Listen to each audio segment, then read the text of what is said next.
people like looking at things that are different from the things they see in everyday life. It's like a fantasy world, and people like to escape from reality. My name is Matt Emmett, and I'm a heritage photographer. That means finding sort of unusual heritage locations, abandoned heritage locations, sort of hidden places, and photographing them in the best light possible. I got started in photography when I was 19. My dad bought me my first SLR camera and showed me how to use it basically. He took me out on locations and taught me all about f-stops and aperture and shutter speeds and ISO, and that got me going. In my early 20s I went on my first of my trips around Asia, and I really learnt sort of the ropes with the camera then, and really felt at one with the camera and learned how it worked by photographing people, locations all across Southeast Asia, places like Indonesia, Thailand, Laos, and Burma. While I was travelling in Asia, one of the buildings that I loved photographing was Angkor Wat, and a lot of the temples in and around the area there, there's hundreds of them. But I didn't realise it then, but that was my first taste of shooting abandoned architecture.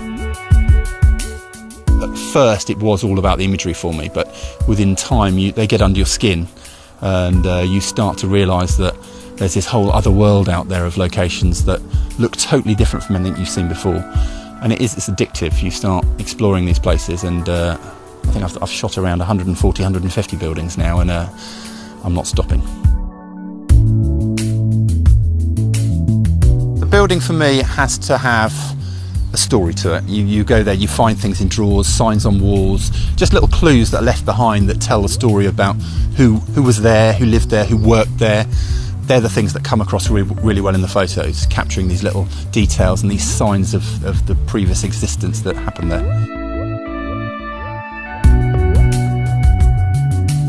Lots of the time these places are very dark, gloomy locations, and some of the locations I've shot in are pitch black. There's no light whatsoever. So the only way to actually create an image is to take lights with you. So when we shot at the Farnborough wind tunnels, there were these things called turning vanes, which took the air around 90-degree turns in the tunnel. And using the lights to actually shine through the vanes, you got these really nice fingers of light coming out through the vanes, casting sort of almost corridors of light across the ceiling and then down the opposite wall. So yeah, you can create all sorts of unusual effects using lights. The way I show scale in photos, I mean, it's a pretty obvious one, but it's usually the best thing to do is if something's huge, you want to put a figure in the picture. So if it's just you, then you're going to have to put your camera on timer, set it for the longest interval possible, which on my camera is 12 seconds, and then you've got 12 seconds to sprint like hell and get into the scene and get a picture of yourself in the scene.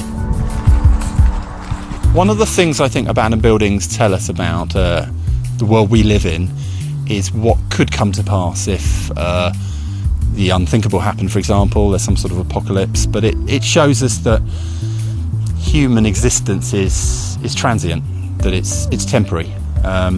These buildings were once full of life and people that lived there, and life has moved on, and that will happen to all the buildings we live in eventually, and all the things we care about and love, they do eventually get left behind. And I think it's quite a romantic thing to walk into these places and see these buildings as they are now, and know that eventually the places that you've inhabited will end up like that themselves.